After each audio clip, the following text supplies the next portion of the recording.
Time to talk about foreign affairs. Perhaps the honourable member can take a call. John Hayes. Mr. Speaker, this legislation is helping improve the performance of the government sector. And why is that important, Mr. Peters? Why is that important? I'll tell you why it's important. Because the public sector makes up about a quarter of the real economy.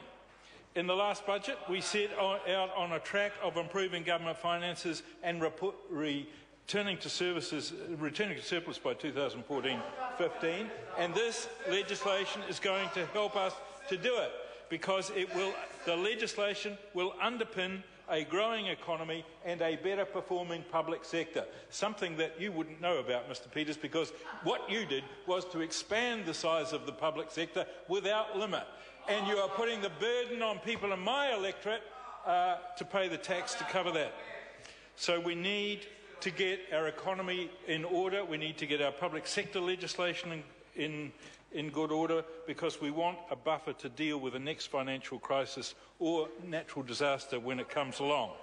Mr. Speaker, this legislation, to address the comments of the last speaker, will allow net public debt to peak at about 28.7% of GDP in 2014 before falling. It is very good legislation, Mr. Speaker.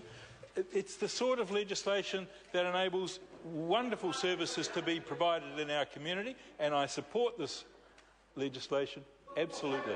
Thank you. Dr. David Clark.